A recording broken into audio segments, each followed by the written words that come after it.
We are going to operate under the note well in this session. The note well is on the screen. If you're not familiar with it, take a quick skim, follow the links in it. You need to be familiar with what it's pointing to before participating.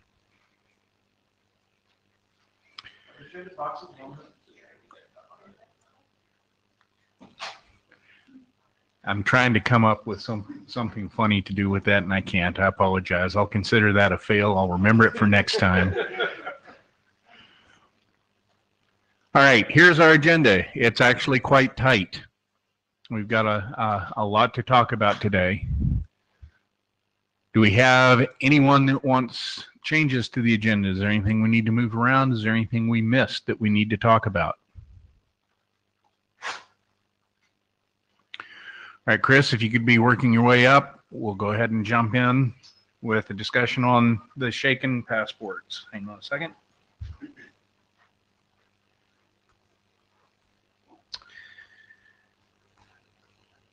So I'll just get started.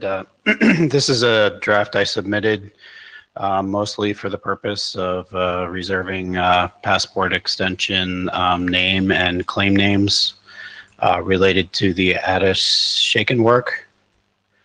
I have some slides that provide some details about the specific claims. I did get a comment directly from John that we might want to put a little more detail in there for specifically at attest and ORIG ID. I'm happy to go through that detail. I can either quickly go through it, or I don't know if people will have any specific questions. It's been talked about for quite a while now. If you're, I can try it.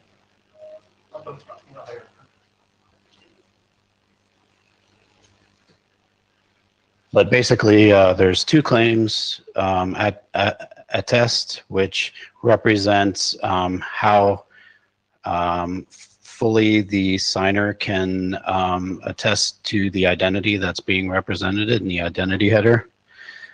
Because currently in the telephone network, we have both SS7 and SIP-based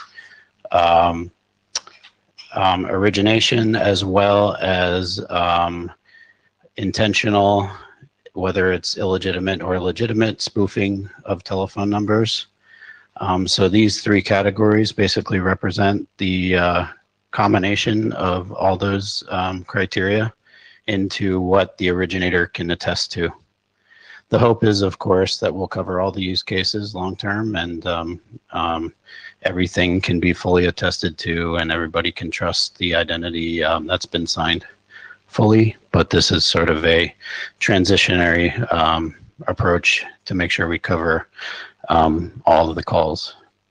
The ORIG ID is a concept where we can provide an opaque, unique identifier to a given originator that's inside the service provider network. So for example, a wholesale customer or a trunking customer, PBX, and this will help the service provider, the originator, to identify in cases of illegitimate activity where exactly in their network or which customer may be the source of that.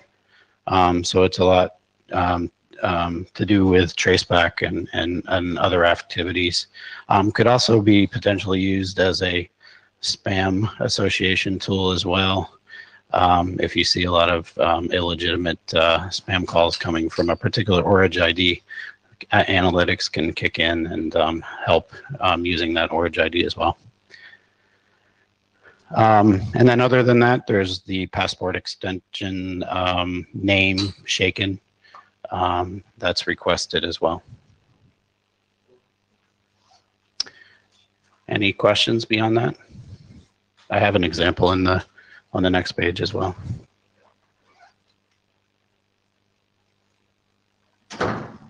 So that's just you know, the passport extension in the header, and then the payload. There's 2 new claims there beyond the baseline claims.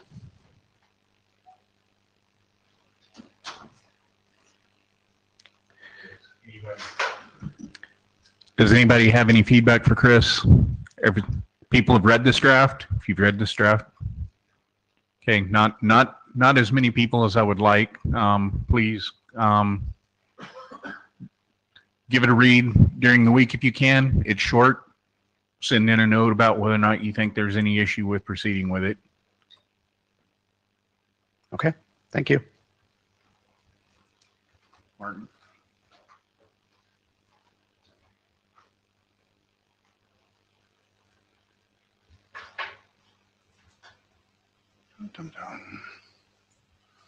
Sorry, my laptop is arguing with me on where it's putting its keys.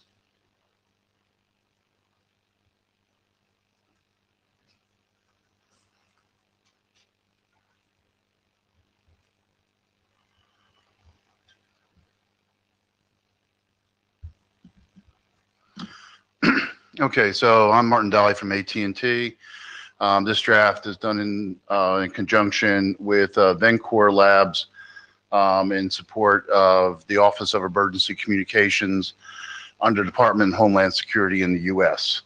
Go to the 3rd slide. Okay, so thank you to the chairs, and we took opportunity to actually present the 00 draft at the interim call that was held on June 16th. It proposes a passport extension to convey cryptographic signed assertion of the authorization for communications with the resource priority header. It allows the authorized service provider to sign verified content within the SIP message to support of such services as NSAP, which is government priority services, as well as wireless priority services. It also applies to all the other namespaces, so civil emergency, as well as public safety, the MCPTT namespaces. Several comments were received after the initial submission, and these are reflected in the STIR RPH 00 draft, and subsequent after the interim call, this was accepted as a work item document on June 30th. Next slide. Okay, so the comments and the updates. Okay, so clarification of the user priority level. And so in section 3, we specify the RPH claim includes insertion of the priority level of the user to be used. Example of this is ETS.1 or ETS.2 or ETS.3. And that is the priority level that is assigned to that user. Syntactic, there was identified unnecessary nesting of the label, and that was corrected. Clarified that there was only one authority per claim. Okay, so though it doesn't exist today, in theory, you could have a one of the DoD namespaces present with a government priority namespace present. These are 2 different authorities, and so therefore any given namespace, there will only be one authority associated with that namespace.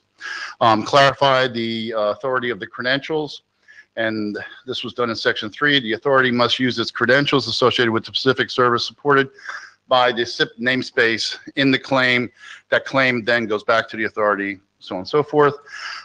Explicit text, we're only using the full form of passport, so we added text to clarify that.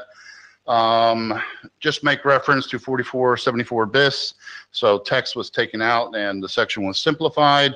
There were editorial nits also added. Next. Okay, so post doing those updates, we received comments from Janet Gunn on the mailing list relating to inconsistent text, reference in section 5, clarification of the IANA considerations. We responded on the mailing list to these concerns and didn't get any additional feedback, so we feel that we've addressed those. The proposed resolution of these would be to update text in section 5 related to the definition of the RPH claim. In section 6 related to the IANA registration, passport types, specific request that the IANA add a new entry for registering the type RPH, and then passport RPH types, similar for the single value of auth for authorizing priority services. Next. Comments, welcome. Would like additional review by working group members, would be appreciated. After this meeting, we plan on submitting an 01 draft to reflect the comments shown or any additional comments that will be given at this meeting. Thank you.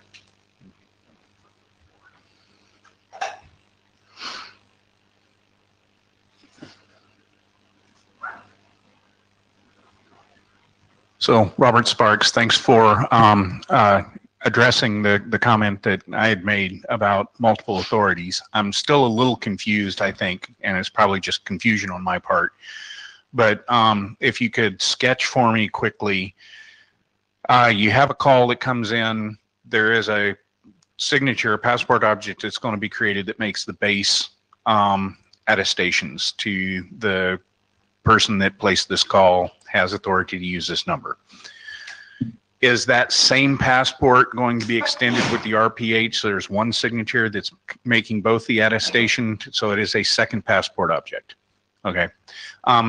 Read through the text and make sure that that's going to be dead obvious to somebody that is coming in and reading this for the first time, because I was still a little puzzled. Okay, so we were initially debating on having a single signing, because in essence, at least for the WPS ETS service, you're actually authenticating the user because they have to enter in credentials in order to be authorized.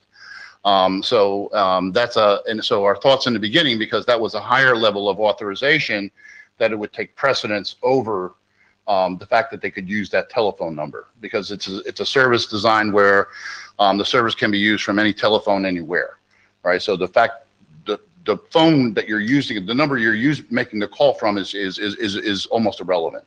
But as we work through certain use cases, we figured out that no, to cover them all, we're going to need to, and to not confuse, just keep them separate.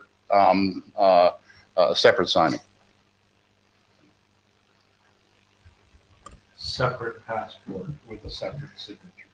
Thank you, sir. Yeah, okay. I just want to be crystal clear. So has everyone read this? You know, see who's read this draft. Looks like we've got pretty good coverage in here. With the clarification we've just made, I mean, how are people feeling about how cooked this is? Is this something you think we can last call like in the next month or so? All right. So I'll watch for the revision from you, Martin, and please do try to reflect this conversation. We will, and we'll bump it into last call definitely long before we get to Singapore. All right. Appreciate it. Thank you all.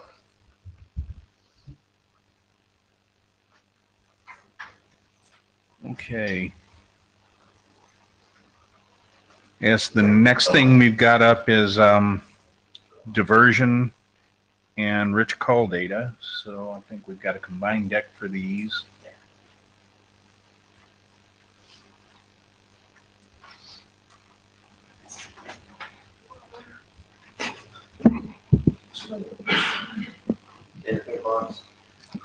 In the pink box. I am not going to make me. Okay. Hello. So we're going to talk about a couple of passport extensions. I don't think there's a lot to discuss here, but next slide, please. So divert, this is a feature a lot of people want. It really makes a lot of sense. You need to have a way to account for the fact that sometimes the person you called ends up not being the person you reached, and it would be nice if there was some chain of cryptographic authentication that could take you all the way back to the original passport that was created. This is obviously a problem very similar to one that we have long studied in SIP. History info and the classic diversion header provided ways to kind of capture the places you had gone through. One of the things that makes our situation a bit different is that we merely need to have a signature that will still apply to whatever the canonicalized result is of the identifiers that are in a SIP message. And consequently, a lot of the really minor transformations, like if you change the entire domain name, right, in URI, that's a big deal for diversion. But if the user part is telephone number, it is completely inert to us. And we can still use exactly the same original passport if you change the domain name 57 times in transit. And that is a very interesting property of the way that our canonicalization stuff works. But it's also an explanation for why we're not actually using things like history info or diversion, but instead are using this new mechanism. And it may work for things like SIP Brandy if we ever do that. Next.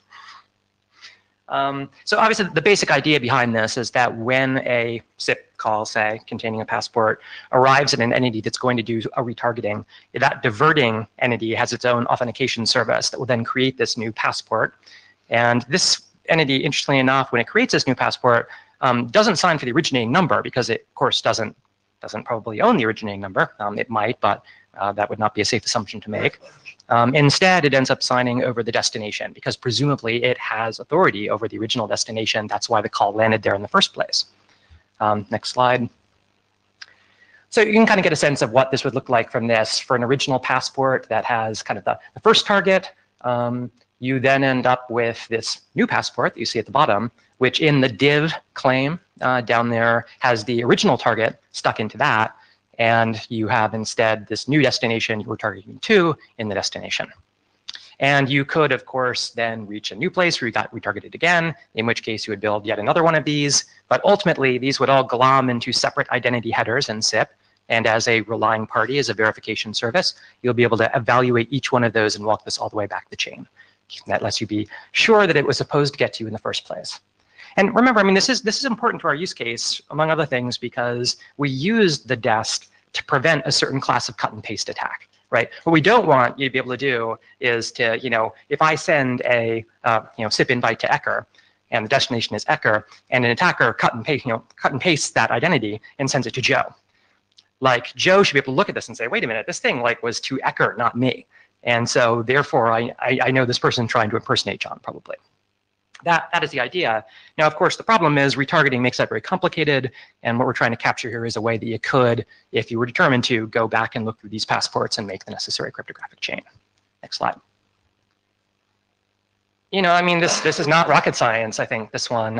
You create the new passport, you sign over the dest. It's there's not a lot of secret sauce here. The one question that has come up, and I know we've discussed this a bit, is do you need a reason header? This is interesting because in mechanisms like history info and diversion, you have a way to represent kind of why it is that this call has a new target. And this is useful for the application intelligence that was intended to consume things like history info. How I've felt about this anyway to date is that it's not so useful for our use case here, right? You're trying to prevent this class of impersonation threats. And to prevent that class of impersonation threats, it really doesn't matter why anything got retargeted. You just need to know that it did, and that it was retargeted by the right entity. So Mary, would you like to speak to why you think we've had a little bit of talk about this, right? This is Mary Barnes. So I think we do want a reason. And I think, history info captures the reason code, and it also captures how the diversion happened, if you will, right? Whether or not it was just mapped, a registered contact, et cetera. And I still think that information is useful.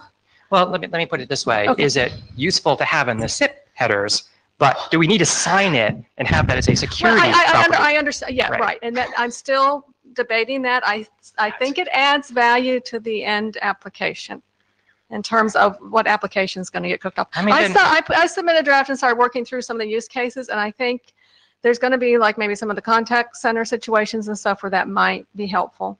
But it'll be there anyway in history info. So I mean, is there a threat model where somebody is going to create bogus history infos simultaneously with being able to sign for these divert things? that's my. I think that threat model does not look well, like. I haven't totally worked that out. Okay. But what the situation we do have though is people removing history info headers. Sure, you could remove history, and Right, people do so- that as a matter of policy, not as an attack. They do that. Well, for I know, policy I hiding, understand. right? So what happens then if you have history info and you have diversion, you don't remove the identity header field because we're trying to tell people not to do that. We're trying. And well, no, Well, in part because we don't have all this information in it that people need to remove for policy reasons. well, I It tells understand you that, this but is what like the I'm targeting saying tables. is if that happens, then you actually still have valuable information there in the divert if you captured more stuff. So, Mary, just to make sure that the subtle thing that John just said, maybe it's not too subtle, was that by adding this, we might make it more likely that people will someone wants remove to it. remove identity. Oh, that someone would want to remove identity. Right. Because the reason why they remove history info is to Oh, obscure the but information we're- you're talking about, right? So, and like I said, I'm not 100% Sure. that we must have a reason, but I'm just still noodling through it and I'll work through some more use cases. So. Yeah, please do. Please do. I definitely have use case for it, and in the emergency services, that there are legal things that happen with records of how did a particular 911 call get handled. So retargeting happens often, failures, other reasons, and you need to know in a provable way what happened. But to this particular discussion, we do use reason headers, but that's a diagnostic. Why did it happen is a diagnostic issue, and we don't need cryptographic assertions on that. Yeah. Russ Housley. So when we were designing the original passport, we went through a process to winnow it down to the smallest amount of stuff. And if there wasn't an attack being thwarted by signing it, we didn't sign it. I think we should apply the same metric. Okay. Yes, Martin. Yeah, Martin Daly. So we actually have a use case. We've been contacted by fairly large financial institutions where you call a number, you go to an IVR, and then the IVR eventually forwards to the ultimate destination. And so the destination C not only wants to know both B and A. And so therefore, this is a request that we've already been getting, and we'll probably get more similar along those lines. Wait a minute, clarifying question, Martin. Yes, you want divert. Do you want the reason code? No. Thank you. I hear a lot of people saying they want this divert stuff, to be honest. I mean, that seems to be, and honestly, for out of band, like I can't make out of band work without it. That may mean Martin now doesn't want it anymore, but like, I actually really need it for out of band. So, sorry, Chris. Yes. Chris went.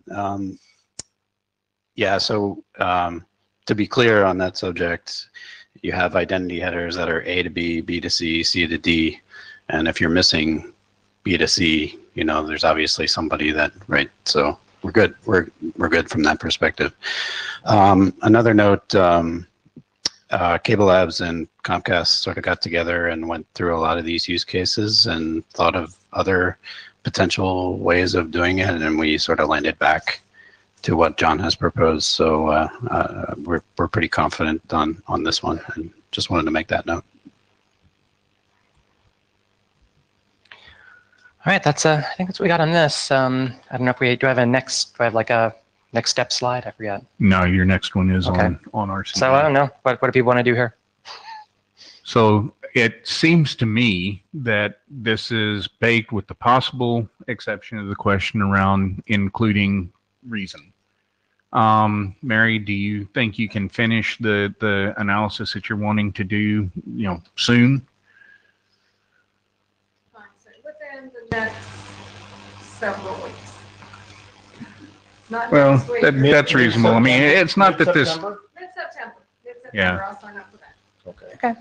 I mean, again, it's a spec as it stands. If people want to start kicking the tires on it, they're welcome to, right? The internet runs on IDs, we say.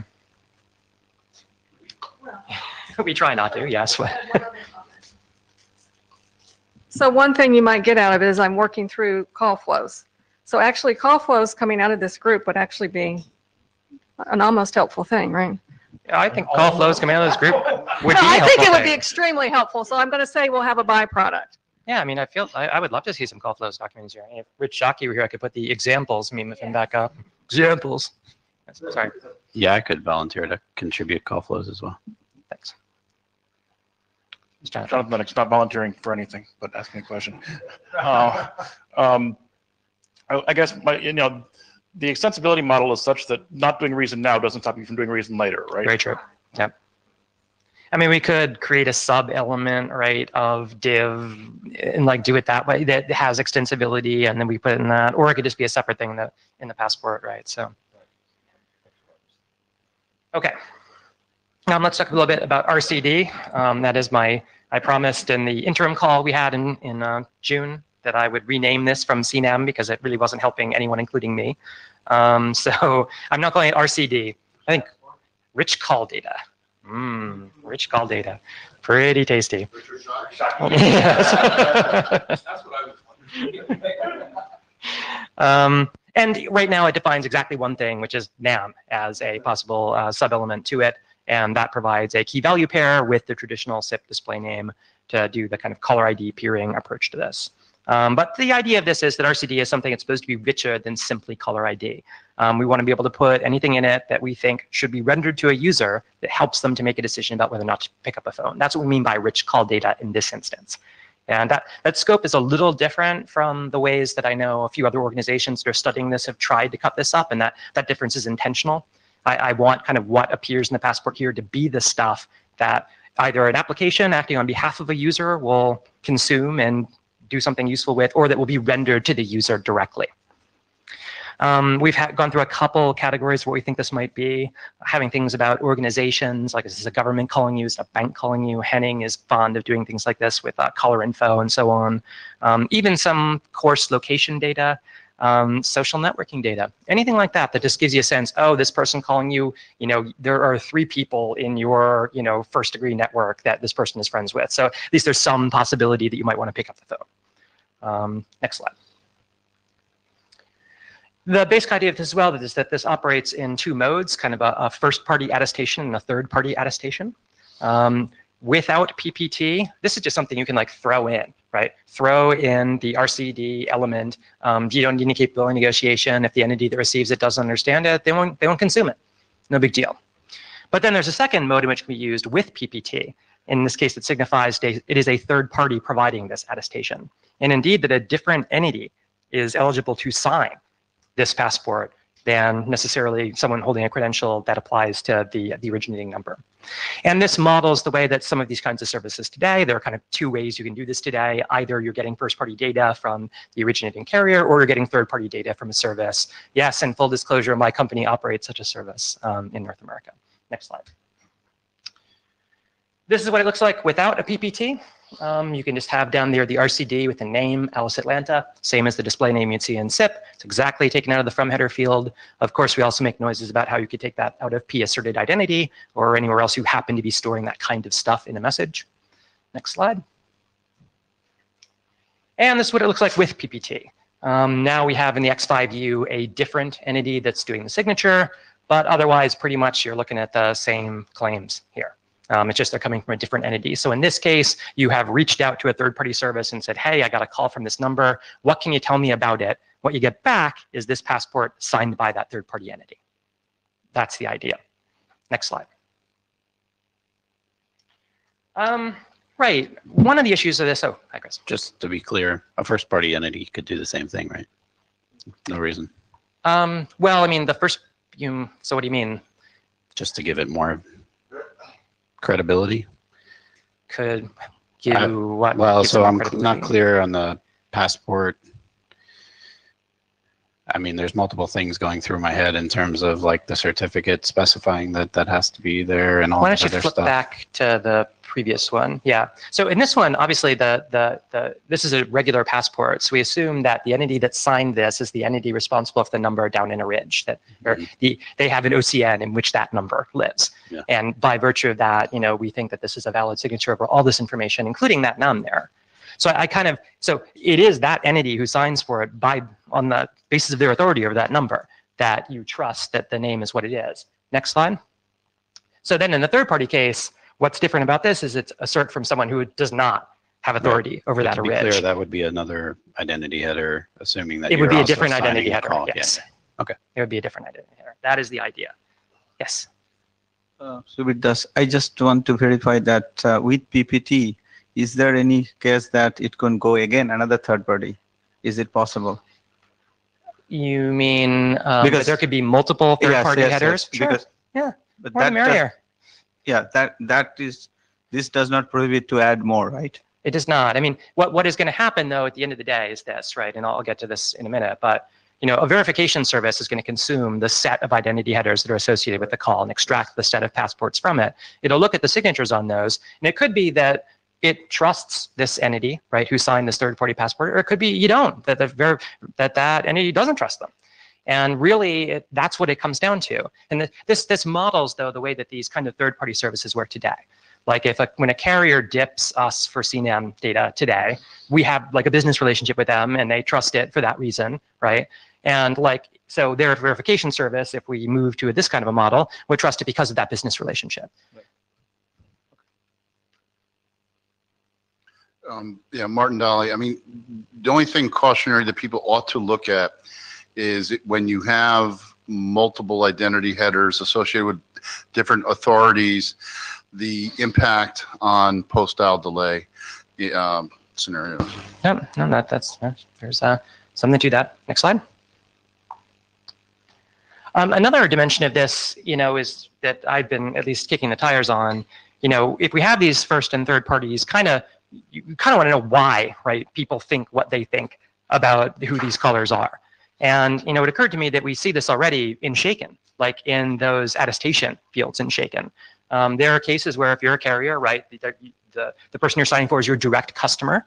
There are other cases where you have a reseller that you have a relationship with, that they have a block of numbers, and maybe you don't then directly assign to specific customers those telephone numbers, and maybe you're just getting stuff from somebody else, right? That is why there are those kinds of attest levels in Shaken. And I suspect we probably need something similar for this. I don't know exactly what shape that needs to take yet. I think if we got the Shaken stuff specified in the IETF, I could just point to that and say like, hey, we can do like what's in that. But I mean, I think we need to understand exactly how good a match that really is. And in some cases, I think we're going to have things like crowdsourced information that people have gathered that could tell you what the name is associated with the telephone number, say. And we want to make sure that when we provide this, we can provide at least some sense to relying parties of how good we think this data is.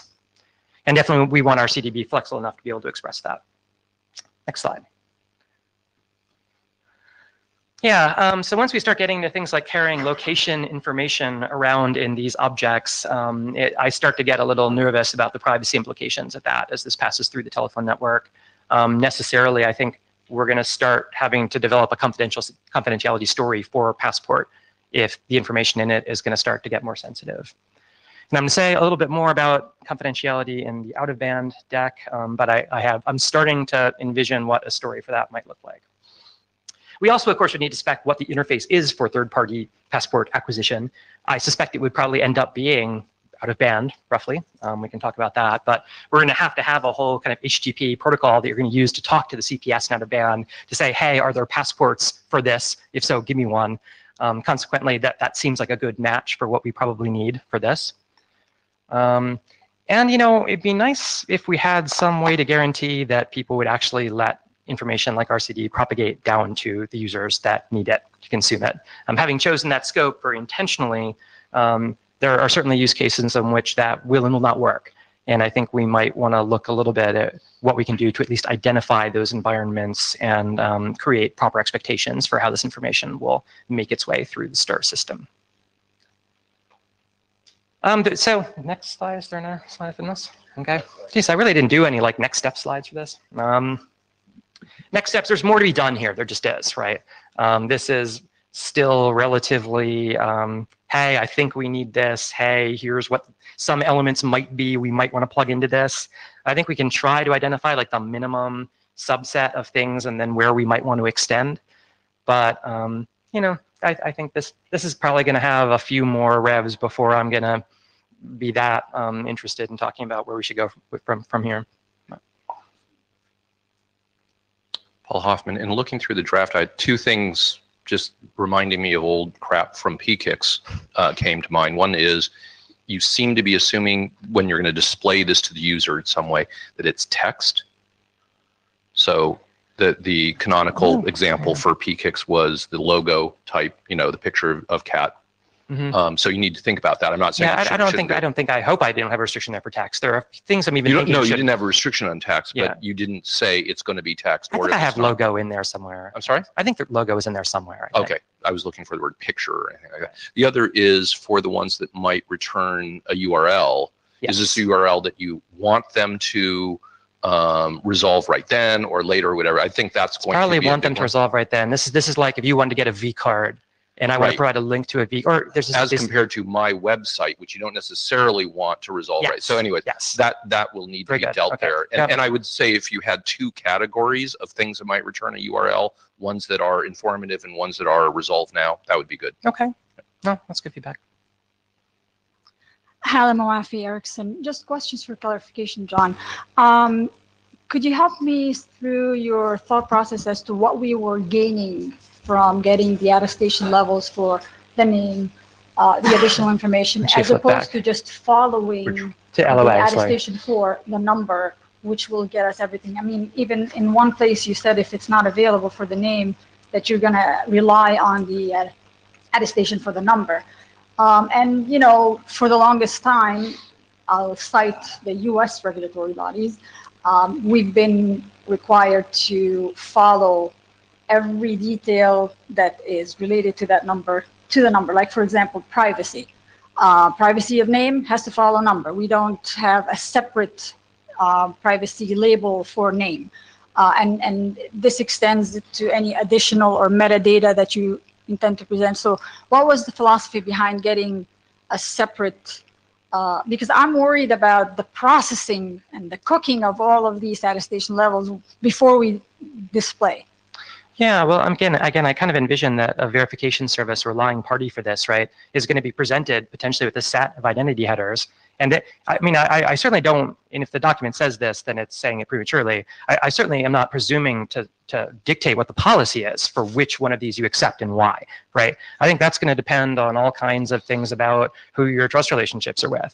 And so, I mean, it's not, I guess I'm saying I don't think we need to be prescriptive about that. I could imagine a profile like Shaken, right, or a profile developed at Addis, taking this mechanism and saying, for the North American use case, these are the things that you need to do, and these are the policies that need to be set if you're going to participate in this particular carrier ecosystem.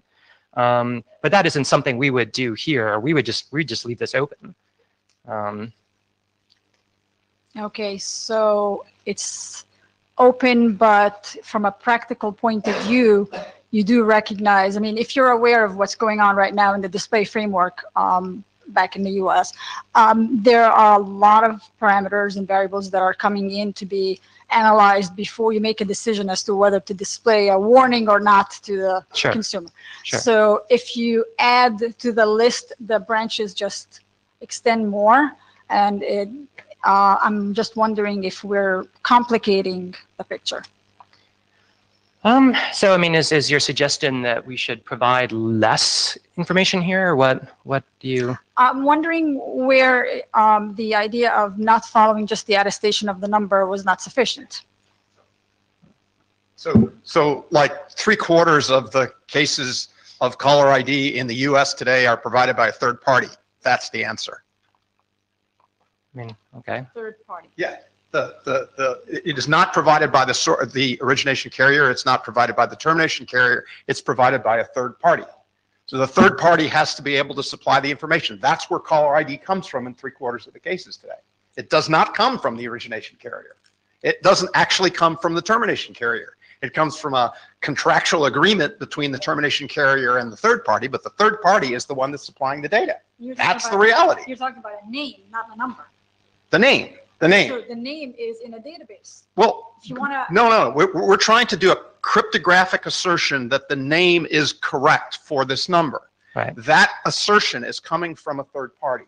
It is not coming. We're not asserting, this claim does not assert that the caller was a particular number. It's saying that the name associated with a number, and it doesn't really have to be the one that was in the origination, but No, there isn't any effective way to use it. For the any third other party way. case, what you're saying is correct. For the first party case, the attestation That's is both no over. PPT thing. Right, yes. Is the one you want, and Right. the PPT case is the other 3/4 of the world. But signaling the name is the case of first party.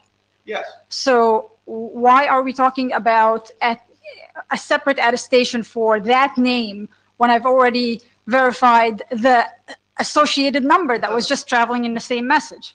Am I missing something? Yeah. So maybe, Chris went, maybe look at it from, so Comcast contracts out to Company A for calling name services. Right. Does Comcast want to be legally liable for what name comes back? Or do we want to have like a B attestation that states, we're subscribed to a service, you're getting what you're getting, but we're not populating AT&T customers' names and guaranteeing that we know for an absolute fact that that is in fact their name. So how are you going to resolve the issue where? Could you talk into the mic, please? Use the mic, please. How are you going to resolve the what takes precedence? Is it the attestation of the number or the name? Like I said, this is not a policy matter we're going to set here. I could imagine a framework like Shaken Addis framework that's going to take the just building blocks that we specify here and say in North America this goes like da da da da da. But we are not in the business of setting policies for how carriers trust what and why. That's not what the IETF does. Okay. How do you propose the originating carrier is going to attest for social media? You mentioned something about crowdsourcing in your. Well, I mean, it's if you know, then you include that stuff. Maybe customers tell you this and trust you to share it with other people. It's not, I don't know. I mean, how do you know this in any case? These are just data elements that may or may not be useful for various use cases. This is not something that I'm saying, Martin, you need to go out and learn whoever his Facebook is. This is not like a mandate. This is a Swiss Army knife. Yeah. Yeah, maybe just to restate it, I think we want to put the flexibility in the spec, whether we use it or not. I'm okay with that perspective. We can always use it or not if we feel like we're validating with absolute certainty the calling names and origination IDs. Yeah, I mean, that part of the spec is just like, hey, here's like a laundry list of things we might do. It doesn't even I don't even have code points for them. Right? It's just like, I don't know. Paul Hoffman, I was assuming that it was almost all going to be third party. Well, And so name, if you're getting name from third party is also going to say, and here's their LinkedIn ID and all of that. I was assuming that, 10 years from now when this is all happening and we start snarfing these off and seeing how are they populated, none of them will be populated by first party. They'll all be populated by third parties. I wouldn't say that. I don't know. Okay, right? not none, but few. So where we are today, as Brian said, is a world Yep. where a lot of third-party attestations for this Right. are how you get names today. Some of the rest of this stuff, like location, though, for example, Mhm. maybe that is something that the originating carrier is in a better position to point you to the right lists, right, or whatever. Right. So, I mean, and it could be that's the way to implement location is it points you into a list. So one of the reasons I'm interested in this for long term is there's going to be reputation scores for the parties. There will, yes. Where in fact it wouldn't surprise me if 10 years from now that the three common third parties for a given country actually have a better reputation than any of the first parties. And so people, no, I absolutely could believe that. I could totally believe that. And some people will say, please start using the third party because you've gotten it wrong. So dude, I am so not going there. Okay. Since no, but we're just creating some building blocks. Okay. But you're also creating building blocks where I'll be able to figure out who the third party is and then maybe do some reputation service on it. Ideally, yes. Yeah.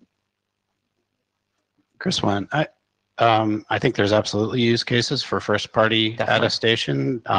You have a direct relationship with that customer, and you're in the best position to absolutely say, this guy provided me that information, and there's like value-added services that you might want to identify, a bank or a police station or whatever. So I think there's absolutely use case for that. I think the idea that third party would be I mean, you're really relying on the telephone number to be correct, right? If the telephone number isn't correct, then well, we have stir, right? Yeah, that's the point. Like, yeah. So, Robert Sparks, Russ, could you reach over and tap us back to the examples? I was going to say, you can answer no. I'm going to get another Oh. glass of water here.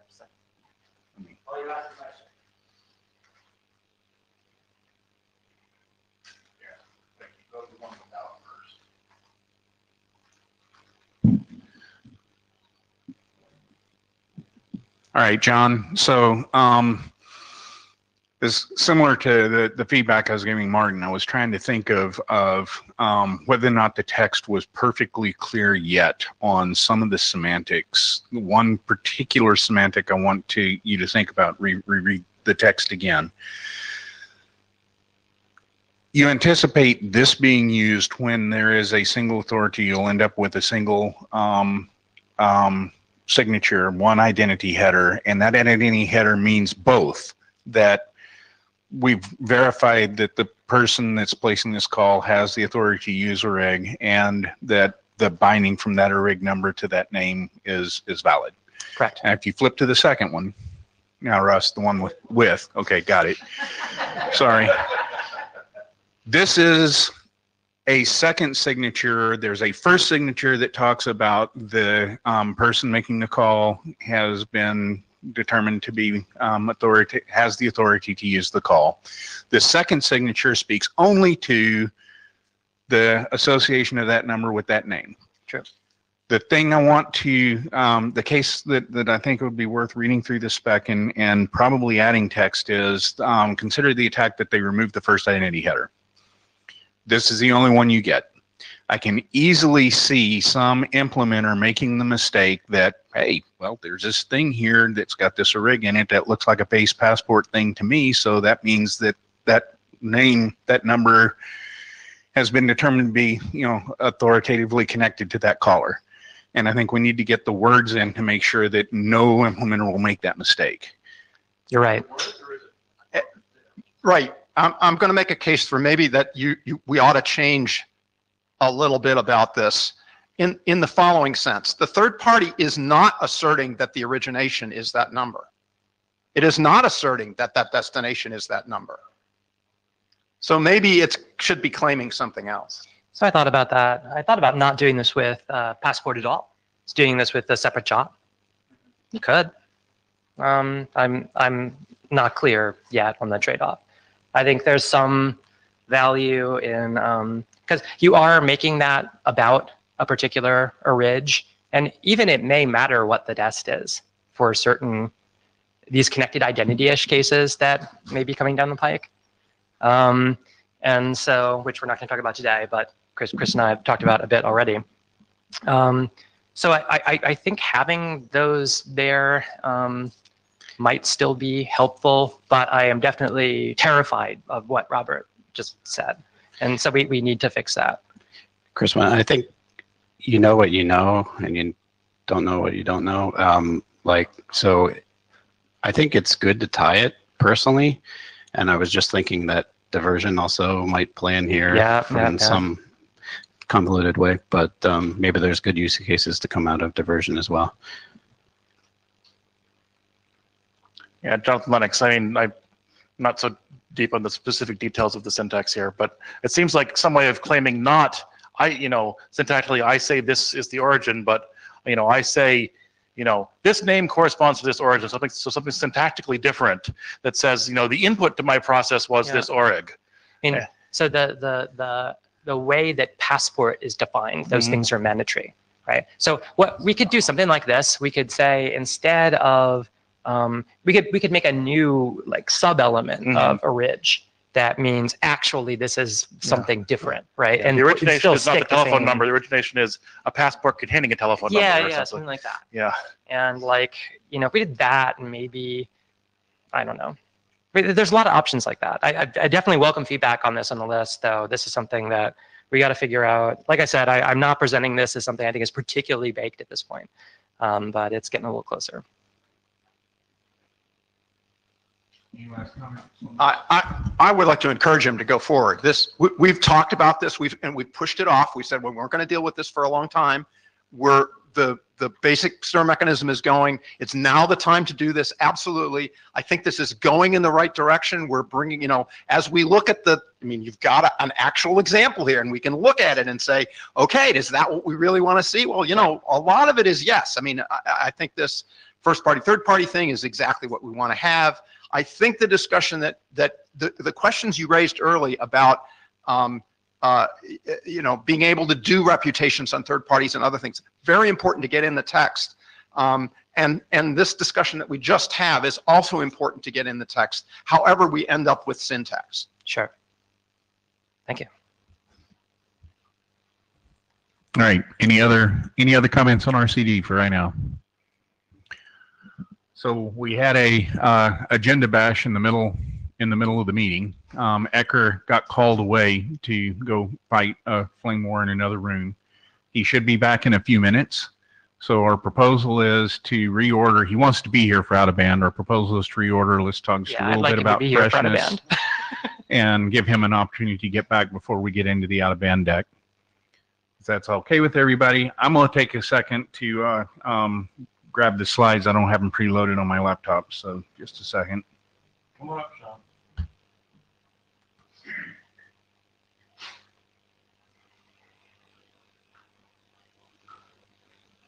Hello, my name is Sean Turner.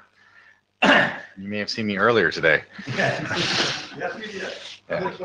It's a great time. So we're here to talk about really the requirement for STIR certificates to have a freshness mechanism to ensure that that there's an authorization mechanism. And right now we really got kind of two drafts that are kind of there are two drafts that we have basically in point.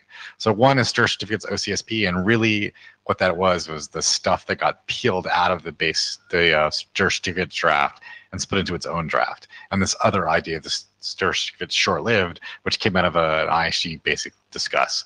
So that's basically what we're talking about now. So next.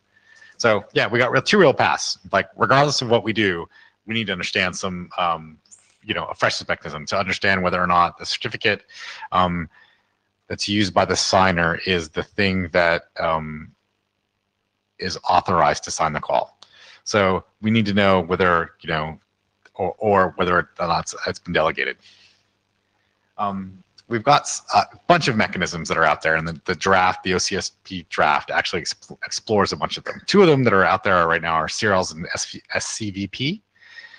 We pretty much know that, like, looking at the analysis, we're just not going to do those. So, like, let's just take them off the table. So that's basically like we're kind of blowing them out of the water. So at the end of the day, we only have two real choices, which is OCSP and short-lived certs. And there's kind of trade-offs between the two. And I'm going to be perfectly honest here, right, is that if the OCSP draft, which I'm authoring, dies tomorrow, I'm perfectly okay with that. I'm not going to stand here and fight like to the death for it.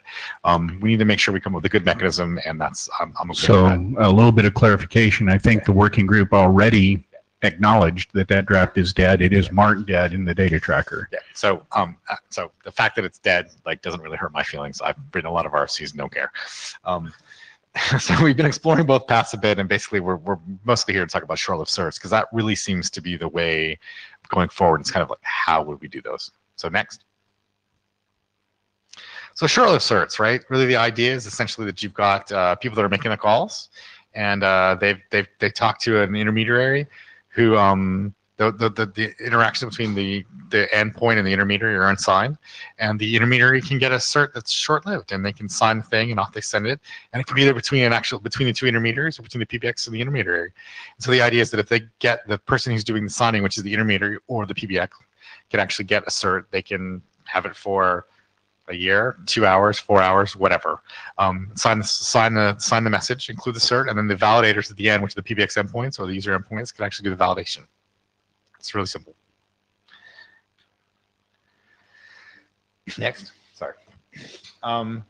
So you can really issue these certs for individual TNs, and you can basically pick the expiry point. Like you can say it's, like I said, it's an hour, 2 hours, 4 hours, whatever you want. Though it's not necessary that it actually just be for intermediaries. You could actually extend it in your mind to actually be for actual signers of the calls. That's the really great part, is that we can kind of decide how to hang ourselves based on how much we want to make it complex. And the first point at the beginning is to like try to limit it and then kind of expand out. That's one of the good points about the whole thing. And the idea is basically saying we're really only attesting for the signer of the call for this call, which is really great, but it also introduces a bunch of other complexities. So the real question is like, what does short-lived really mean, right? Hours, days? I don't know. Maybe we actually don't have to specify that here. We can leave that up to some other group. We could just say, here's how you do it, and then North American number registry, whatever, whoever it is, picks the number to the South American people in Europe, say, well, for us it's a week, for these other people it's 3 days, whatever. You can put those in, that's great. The really hard part is to get a new cert, because at the end of the day, like doing these attestations is like super easy, but like certificate management is like a pain in the ass, right? So at the end of the day, it's like, how do we do this? And is Cullen here? He's not here. So he's got a PhD, and apparently he couldn't figure out how to get a cert out of like a well-known provider. And it was kind of like a joke, but it was kind of serious. There's some magic that needs to happen. So to solve that problem, next, we got Acme. So the whole idea is, so apparently I'm talking to the choir here. So the A in Acme is automated. Woohoo! So the idea is you take it out kind of the hands of the user to actually try to do these things, and that's really the point. Is the idea is that as a client, you can prove that you own this thing for a little bit, and then be able to get a certificate and just automatically provision it, and you just get a cert. And great, you sign a thing, and they can get a link to it. The relying party can actually get it. Hey, to validate it, magic happens, and it's actually magic. And you know what? This stuff is deployed and it works. Scary, awesome. Next. So really, there's also 2 drafts at Acme right now that they're talking about, is this Acme telephone number and the service provider stuff, and really that it shows that essentially that Acme can be used for this kind of stuff. It's just not that hard to do. There's not rocket science. It's like, how do we make this stuff kind of work, right? I mean, Rich, I'm not making this up, right? Like, yeah. Yeah. So he's like, I don't even have a PhD. You might, I actually don't know. Acme telephone number. So Acme telephone number now there's a way to delegate a telephone number from a service provider cert. And like I was talking with Chris before the social, and actually one of the big questions was like, how would we represent the service provider code? What would a name be in a cert? But how would you do that? You know what? There's plenty of ways we can stick values in a cert. That's really the awesome part about the certificate, is infinitely flexible. Thanks, Russ. And one of the things that we can do is come up with ways to do this thing. And like, if we need to come up with a special new name, like the way we do it, we can kind of do all that. And it's all kind of like not a big thing. We can put domains in there. We don't care. Like, so, it's open-ended basically, which is good and bad. Yeah, John Peterson. So actually, Martin had a comment on the list about this. I still haven't replied to this. But about why we didn't stick SPC into the subject default name or some other field like that exists. I mean, the short answer for me, at least, to that has always been that by having the TN auth list contain this bundle of both the service provider codes, which in North America would be like OCNs or whatever, and TNs, is that the 2 identifiers are in their own way kind of interchangeable, right? Like if you can interrogate the NPAC and ask it like, what is the OCNs associated with this TN, and vice versa. Okay, I've got this OCN, like what are the set of TNs that are associated with it? So I kind of view them, because of that, you can do things like this delegation, right? Where if I can get a cert and we identify a token format that's sufficiently generic to be able to say things like, you know, as the authority signing for this OCN, this SPC, I say it's kosher for you to delegate this TN to this particular user, which we think can then do through star. It's the Acme star that is. It's like all kinds of mechanism that we're going to be building over there that will work for this. It'll be awesome. I think most of that part, like how you explain what the SPC is in this. I mean, it's pretty much baseline to either stir certs or to these documents now. And exactly. Yeah, so I think this is going to work. Chris, just to clarify, I think my query was, how do you tie the certificate specifically to that, like with a unique ID or something like that? Yes, it was, yes. So that was more the thing that I think we need to clarify. Okay, fair enough. And that really was all about the last point. So next slide. Oh, an Acme star. Look, hey, we've got short-lived certs. Look, it's not that hard. It's already being worked. It's based on a use case which was possibly argued, but was least legitimate. So we'll go with that point. And it allows a name owner to delegate a name and quickly resolve it. So that's pretty much, you know. So John Peterson again. We do need star to be a little more generic than it is, I think, to be applicable to this case, because star contains this language like about like DNO, domain name owners, things like that. I mean, it's really specific to the LURC problem space. I think you could make it a more generic mechanism that would be applicable to this. And Rich, you can expect me to be at Acme to talk about that on Friday. Right. So the only thing that I would add to that is basically like one of the things that was the problem was it was trying to figure out like how to narrow down the use cases. And my theory for why LURC didn't go for it was the fact that it was kind of like broad and we couldn't figure out what it was. Here, if you actually said that here's what we're going to use it for, you could narrow it down and you could maybe say we could do this and like actually solve a problem. Hi, Rich Sauls, Acme co-chair. We actually split up the star stuff into renewable short-term automatic renewals, and then the delegation is a separate thing. So it'll be, you know, because that everybody agrees the renewals is good. No comment on the second. So hey, it's fine. But anyhow, yeah, it's a more tractable set of problems, separable set of problems. Yeah. All right. Cool. So that's really great. Like I said, I really think that we could kind of adopt it. And if we narrowed it down, I think it wouldn't be a super stretch to say that it would fit for this particular use case, and we can adopt it and work on it, as opposed to like having well, do we need to have a BOF to figure out what we're going to do? Like, it's easier to narrow it down and decide it given that. Sorry.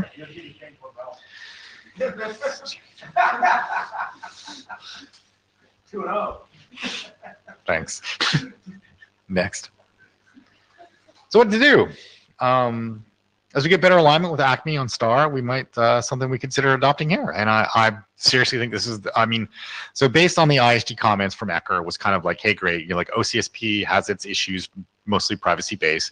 The short-lived stuff would really kind of like work out in the long run. And I actually think that if we have an audit, so the big concern was we don't have a way to get certs to be able to sign this stuff. And if we have a way that we can do this quickly and actually get the certs and be able to verify them, like it's like a win. So why wouldn't we do this? And so my basic theory is like, why don't we just do this, drop the OCSP stuff for posterity, it's there in the the data tracker marked dead or whatever, and let's just do the short-lived one. Well, I mean, we kind of did that, but like. Yeah. So Brian Rosen, I'm fine with that as a proposal. I got up to say that I think that we need to write some text that talks about the fact that although the cert itself is short-lived, that's the time at which you can do a signing. And we need to be talking about how you retrospectively go figure out whether or not this is a really was okay. Great. How do you do PKI based stuff? Because initially when they came out and signed stuff, right, they duffed it. So when the signature was valid back in the day, but your current time clock was past that date, it would show it as invalid. So eventually they had to be like, oh, that's not actually how it works. The signature was good back then. The time is different, but it was good back then. If you did that same phone call now, it wouldn't be valid. Because the validate. So, I mean, I think there's ways that we can explain that fairly easily. And now people, I think, actually get that point. Right. I don't think we have a problem.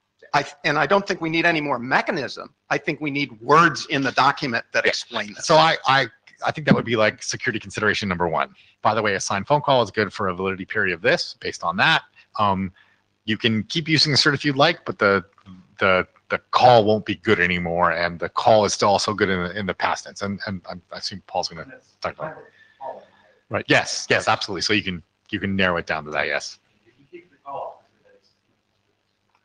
Yeah, just because the Correct. cert expired between calls. Yes. Right. Well, no, but that's actually a really important point. So that's security considerations number one. Security consideration number two is what kind of CAs do you trust? And I think it's worthwhile, just because for those of you who don't know, I work at ICANN, and we have a whole bunch of different CPSs now for things that we do, which actually aren't all aligned based on, is there an OCSP responder for this CA? So- Are there, do we publish CA? So I think saying there is no expectation for OCSP, SCVP, or even CRLs from these CAs would be a really good thing, so that some person who comes into this late.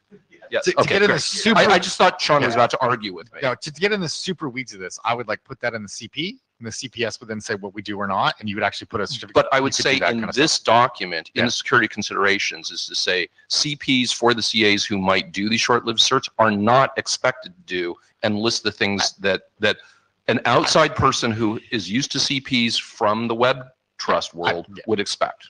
Because we're just getting hit really badly with that. We would definitely try to differentiate how we're different, so that the people that are providing these certs would know what they're looking for, what they're not, and make it blatantly clear that like this ain't the web PKI.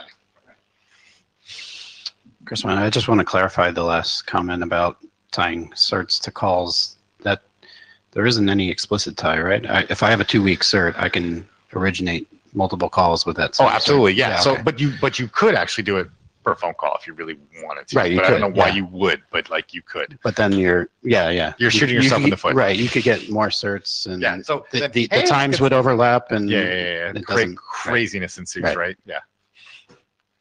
John Pierce again. So interesting, like one of the use cases for that was if you're someone who owns like a large block of numbers, but you don't want to reveal what that block is, you could get a short-term cert for just a single number, right? For the purpose of placing a single call. And basically like, every time you made a call, you could get a different cert for it. Now, you'd have to be pretty paranoid, right? To be concerned about your data being collected and so on in that way. But if you were, this would allow it. Yeah, so that's one of the concerns we had initially was like, oh, look, you've got a block of numbers and you don't want to expose it in your cert by saying I'm authorized for all of these things. You can just say, do one at a time. You'd have to be pretty super paranoid and also have a pretty good infrastructure to support the fact that you could actually issue all those certs. Jonathan, the next, is there at some point, probably not in the original document, but maybe in the future, going to need to be like operational guidance on when you need to get, how soon you need to get your cert? I think yes, but I think at some point we are providing the mechanisms and the other groups will specify what it is and how fast they want it and then what that means, right? Okay, so at the end of the day, the dangers of, what happens if you're 50, a minute before their cert expires and the CA is down or something. Absolutely. So the great point is, thanks to Russ again for writing lots of considerations about PKs related stuff, that a lot of that stuff is already documented. So we can literally point to it or pull it or whatever we want to do. I think STAR says you need to do it like halfway through your expiry interval, which is a really good way to do it. So, my theory is that since the OCSP draft is like dead as a doornail, thank you very much, we should actually ask for working group adoption for the short-lived cert one. Do we need to do that? Can we just, is that crazy? John, do you want to rev it a little bit more? So, John Pearson, I'd be happy to adopt it. I was going to say, though, we could also like publish the OCSP one because it's like practically done. Yeah. So just for the sake of like having the solution documented. We literally cut it out of the stir search draft because people were like, oh, it's got privacy considerations. If we bolstered the security considerations, which I actually think are fine at this point, and just published it, it'd be great. It's not one of the, it's like, it's published. It's not, maybe it's informational. You want to do historic. I don't really care, right? So, or it could just be an ID and it will survive on the way back. On the way back, like whatever else, you want to do. Yeah, I just don't. Is there value in right? So that's the question. Effort of pushing it through the ISG. You have to do that, right? And then I will have to help make sure it gets through, and the ISG will actually have to review it. So like, I hear you. I'm just saying. I'm not stressed either way this goes. Like I said before, send mixed messages to somebody 3 years in the future who doesn't know what this is but needs to apply some security stuff to it. Having an RFC that says OCSP will make them think OCSP is important. I mean, we could put in the draft, hey, we thought about this, we published it for information, go look at this other draft, because actually that's the way to go. I mean, so again, Paul, I'm actually perfectly freaking happy with that, because like one less thing I got to track. So maybe I mean, to the chairs, can we do that? Is that okay if we do a call for adoption for the short-lived shirt stuff? What? Did we? Yeah, there is a draft. I John and Ecker haven't read it recently enough to know. Does it reflect where we're going? Does it talk about the star stuff?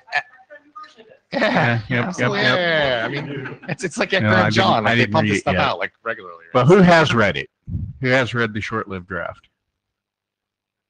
All right, so let's give some people some time to read it, and let's take adoption to the list. Sure. We'll see if we can get that done quickly. Max Pala, Cable Labs. Just a small question.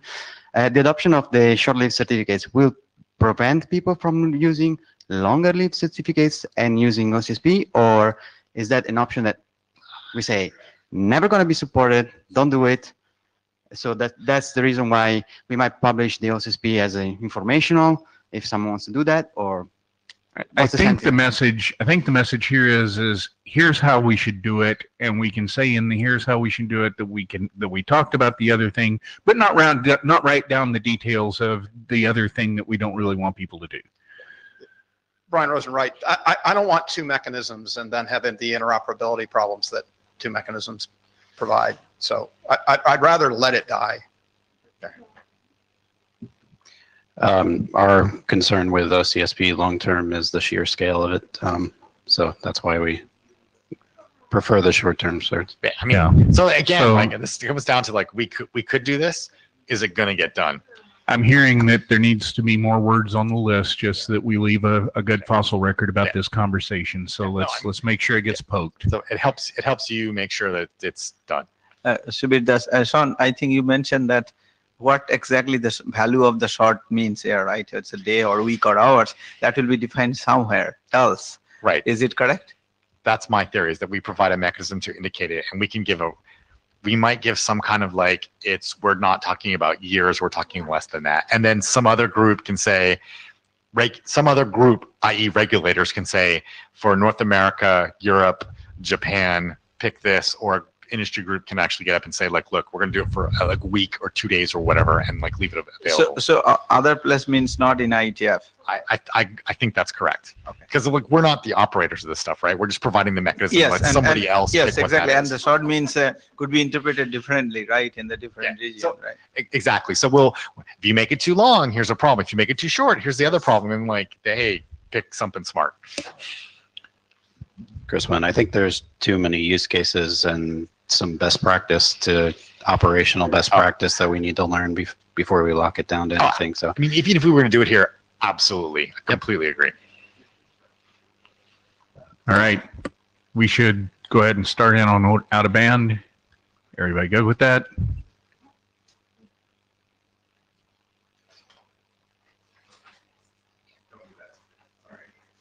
Break it as I want. So Ecker has forsaken us. Things over at HTTP BIS are pretty interesting, I guess.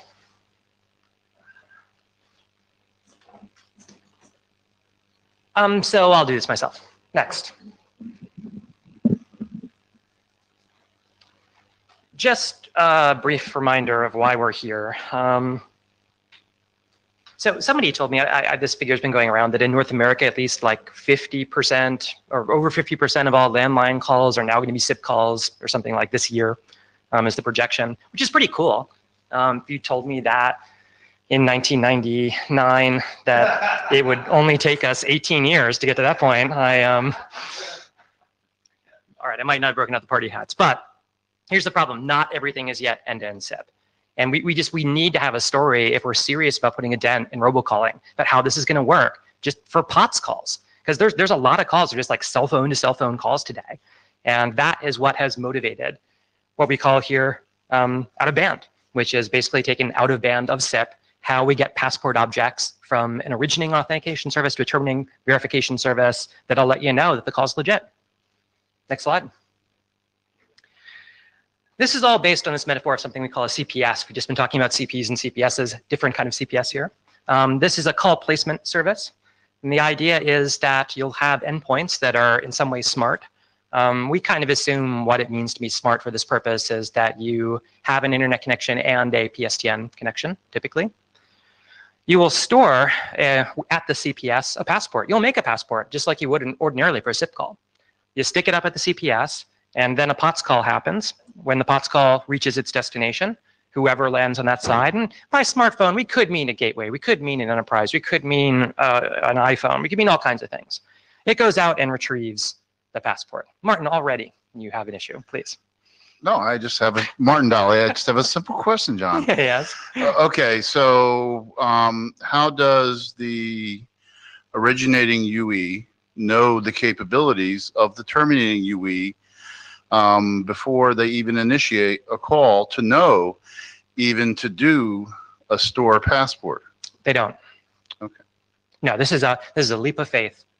So the practice that probably if we were to write an architecture recommendation for ourselves, which I doubt we will for this, would be like if you're a SIP entity, because probably you're a SIP entity if you support an authentication service, even if you're sending a SIP invite, simultaneously just store a passport just in case. What happens is halfway through this call, it ends up dropping to the PSTN.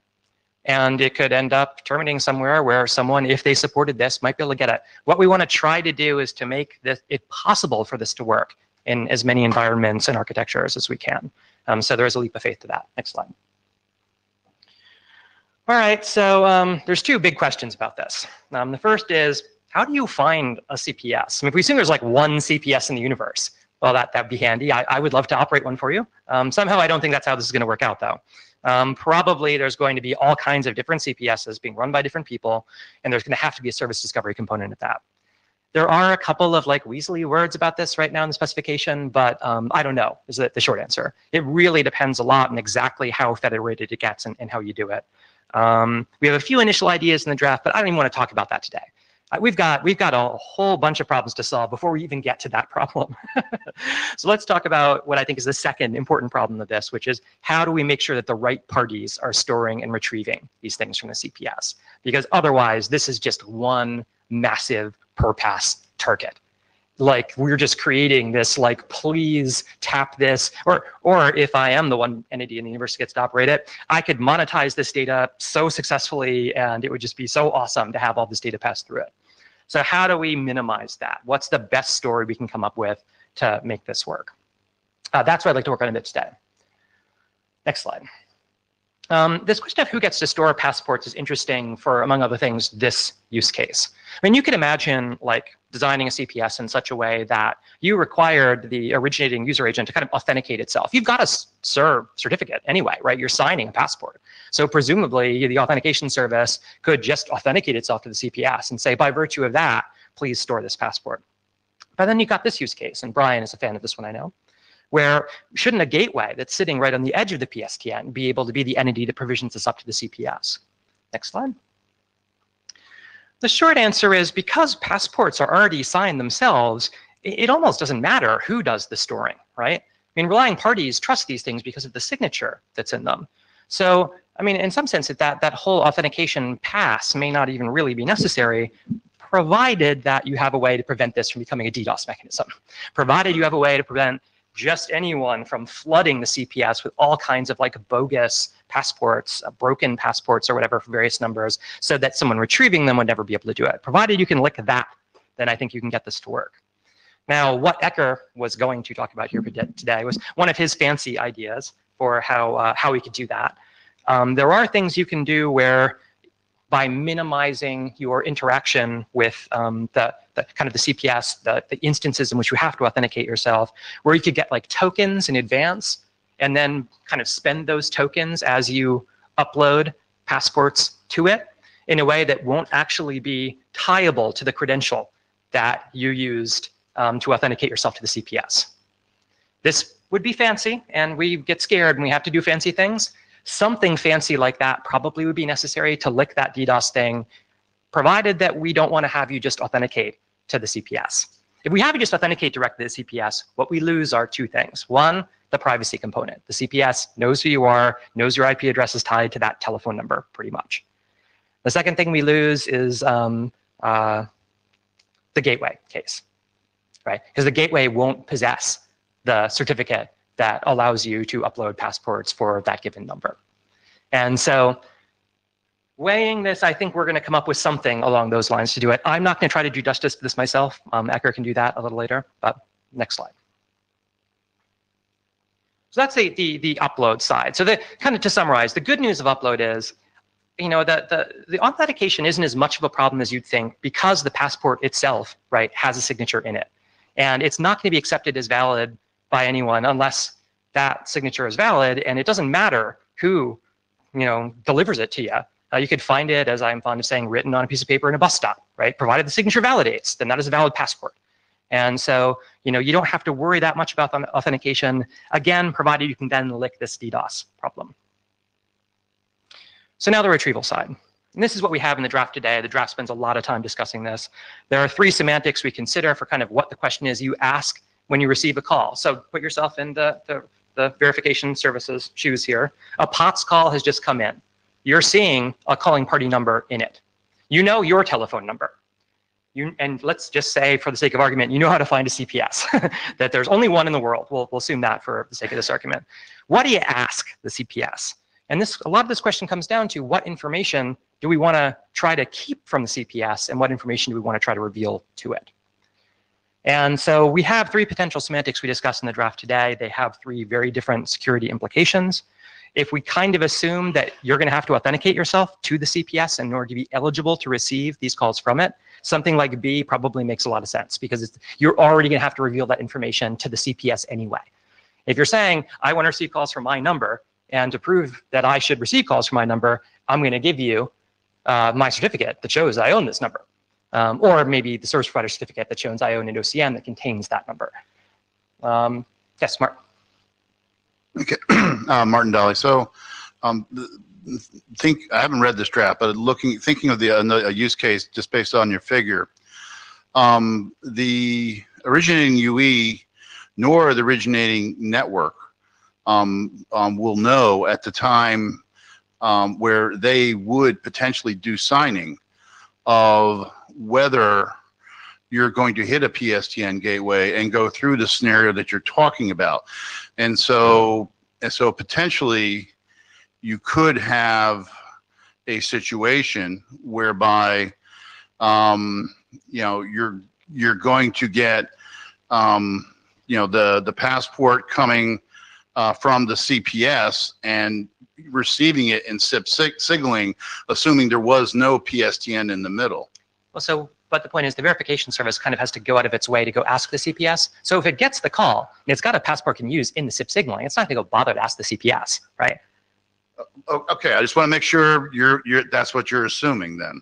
Well, I mean, so I want to qualify that a little bit because, of course, there could be multiple entities, right, that are involved in the creation, you know, of identity headers for this. And so with that caveat, I wouldn't want to like rule out that one entity might have used the CPS and one put it through SIP signaling.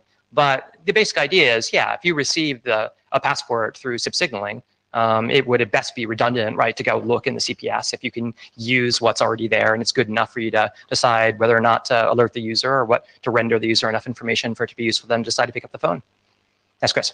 Quick question, maybe address it further on. Are you also thinking of the security of these requests, that I couldn't just go incrementally through all the numbers and request B? Well, right. So that's what I meant when I say the authentication component of this is why B looks, because basically, you know, give me passports for the called number is great when I'm the entity that owns that number and I have a cert to prove it, or, you know, a TN cert or an OCN cert. So yeah, we want to have some mechanism like that with the following caveat. Next slide. Encryption helps. So if they're just encrypted blobs, right, that are in the CPS, then it doesn't matter if you're the right guy asking for it. You can say, give me things that are associated with this call party number. And provided the CPS is clever enough to always be willing to give you an encrypted blob, whether or not there's a call in progress. there's no way for you to be able to tell if you don't have the cert to decrypt a valid passport, whether or not there's in fact a call in progress. And so again, this comes back down to this question of how much can we alleviate the need to authenticate yourself to the CPS? Because the more times the entities that are doing storage and retrieval are authenticating themselves to the CPS, the more data the CPS can gather about who the people are that are associated with calls. And you can imagine how tricky you could get with this, right? If you wanted to. You could have a retrieving side ask the CPS for passports when there are no calls to make sure that the CPS has no idea whether in fact you have a call at any given moment. And you can try to generate a lot of kind of bogus traffic like that, specifically to thwart per pass or metadata collection, or things that are monetizable in this. These are the kind, and this is what we need to resort to, right? Is architectures like this to make this even remotely tractable. But yeah, the key point of this is you need to be able to decrypt the passports to get any value from the retrieval. Now this is tough. Let's not disguise the problems with this. It makes managing call forwarding cases much more difficult. Because if what I'm asking is give me passports that are for my turning number, well, we just had this whole lovely discussion about divert a little while ago. You're going to get the last one of those, right? But not any of the previous ones unless we do something special, unless we make some special provision for how to do out of band with divert, which is what we will have to do to get this to work, I think. There's a further problem of encrypting to who? Because there can be a carrier, there can be then they gave some numbers to a reseller, and then that reseller sold them to an enterprise, and the enterprise delegated them down to individuals. All of those entities could have certificates. And so you're kind of making a decision when you encrypt these about who specifically you encrypt it to. And there are two components of that. First of all, you need to be able to discover their certificates. And second, you then need to make the set of encrypted blobs you need to get this to be successful. And it may be very difficult for you to anticipate which one of those potential relying parties is going to end up consuming the stuff you put in the CPS. So as I'm fond of saying this story is always a little dark, right? This isn't an easy thing to get done, but I think there may be a pony in this as we get past all the fanciness. Keep going. All right, so that I've already kind of revealed what I think is the least worst way that we've been able to think of to date to get this to work, which is pretty much to allow anybody to store encrypted passports indexed by the public key that was used to encrypt them. Not, as the draft says today, by the called party number, but instead by the public key that you somehow, probably by asking the CPS, by asking a key store adjacent to it, discovered for that called party number that you use to encrypt this particular blob. So what this means is, on the retrieval side, the entity is asking for passports, is saying, hey, has anybody sent any passports to this key at this time? And therefore, you won't get all the blobs. If the store had to stick in blobs for the carrier and the reseller and the enterprise and the user, and you're just the user, right? You have the user's key. You go to the CPS and say, give me blobs for the user. Yes, What if it represents a block of numbers? Works same way. You would just get all the calls in progress for that block of numbers, or? Potentially. Yep. I mean, so again, the alternative is that you are, going to, so when you say calls in progress, you're going to get all calls that are in the process of being set up for the lifetime that these blobs exist in the CPS at this time. So if you are dealing with 10,000 calls a second for your number block, you will be asking every second for all the passport blobs that are associated with that. John, thanks. I mean, it seems like without some significant chaffing, the key query mechanism is an interesting per pass target still. Yes. So it is a per pass target again, insofar as we have to assume that if entities only ask for keys at such a time as they're placing calls, then yes, it's a per pass target. If you create dummy traffic, right, of various kinds, where you're just constantly asking for keys for different things, then it becomes much harder to guess who's calling it. The other concern I somewhat have is, often the reason why I'm using PSTN rather than, the internet when I have both is because my internet is really crappy right now. So I'm just concerned if I have to, to make a call, I have to query for a key, get it down, do the crypto, upload it. That may well take longer than it takes the PSTN call to go through. And so when the called party queries, there's nothing there. So is there some way that, he can try again or be asked, hey, if something new shows up in the next, 30 seconds? Well, remember that the verification service acts in the time frame that users are alerted. So it doesn't, you don't wait to alert until this resolves typically. But so you may have more grace time than you think there. That's Jim. So John, we're at the end of our time. So I think we can get away with going about 5 minutes over, but definitely not more than that. Okay. Okay. Yeah. Sorry. We'll get our cookies in a sec. Okay. Yeah. Just a very. Jim? Thank you, John.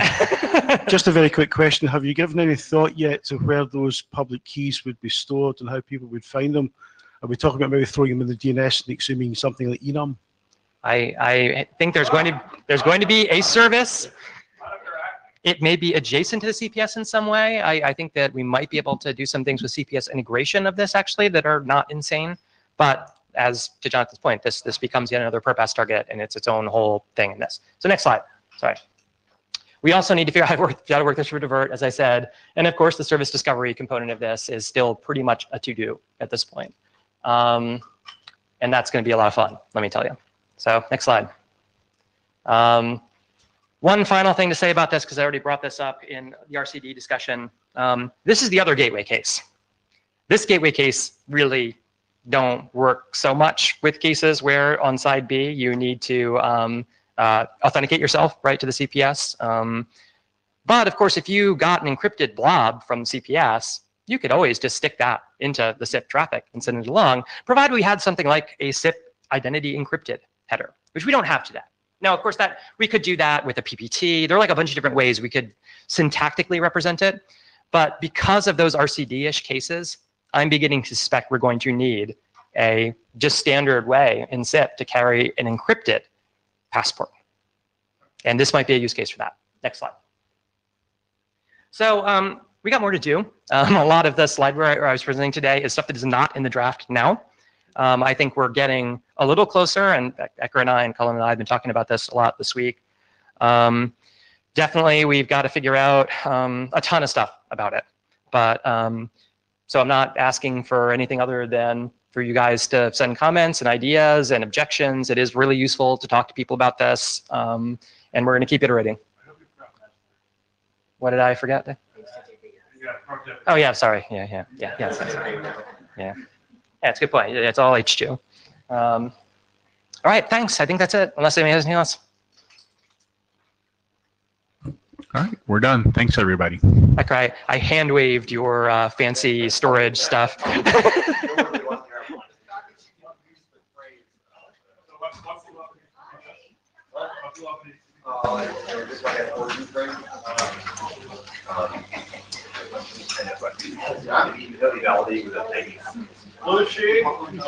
One more out there.